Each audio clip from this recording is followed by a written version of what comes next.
Dyer's Daily. I'm a Celebrity, Get Me Out of Here, Series 20, Episode 13, which aired on the 27th of November, 2020. And here is my reaction to it. Spoiler alert, the first campmate has left the castle. And, well, I guessed it before, in private. Holly is the first one to leave the castle.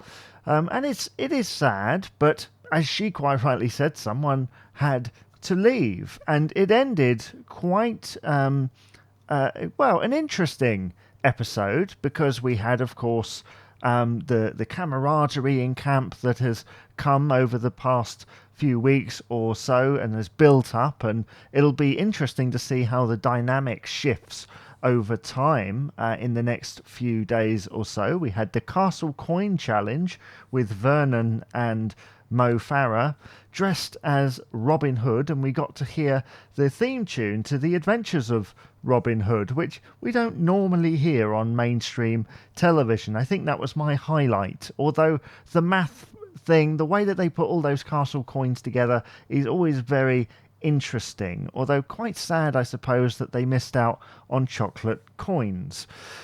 Now, I suppose the highlight of the episode for me was the trial, which saw sort of enemies, sort of friends, Shane and AJ joined forces to do that very interesting trial where they were kind of under a container with all the creatures going round while they were doing the thing with the star and their tongues and stuff. And allow me to say, because I know that this is very on topic at the moment, but I did feel like it was a tad unfair on the animals. I mean, surely you're spooking some of the bigger animals. At one point, there was like 6 snakes in each one. Now, if you're putting all of those snakes in an enclosed space, there's something not quite right there. You might be scaring them or spooking them. It just didn't sit right with me. It felt really weird, as did the rats thing, and it did make me think, is it time for a rethink on a trial like this? Should they be doing it in a slightly different way?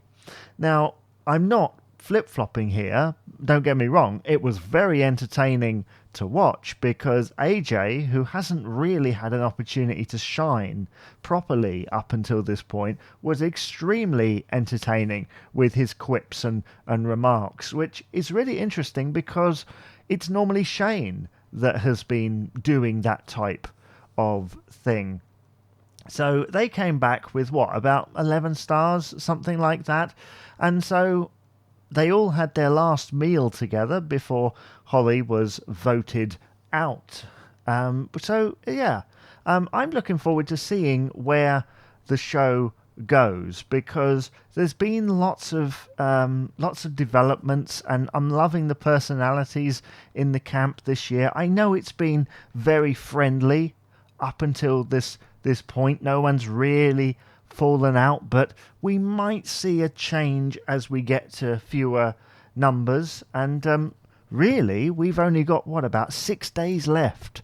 Oh, and I should say as well, I'm very interested to know, at the end of the episode they said that we were going to be seeing unseen bits on the Saturday episode, which to me sounds like last week. But here is the thing, right? Here is the thing. They said not a highlights package in sight. Whether that means the same format as last week or they've retweaked it, well, that only remains to be seen, doesn't it? And I look forward to telling you all about it on the next episode. Dyer's Daily. Thank you for listening to this episode of Dyer's Daily with me, Jamie Dyer. Please remember to rate, comment and subscribe on your favourite podcast provider. Also, check out me on social media. You can tweet at JamieDyer89 on Twitter or facebook.com/JamieDyer89 and like my page on there. Also, check me out on YouTube. Just type in Dyer's Daily and you'll find me. Bye-bye for now.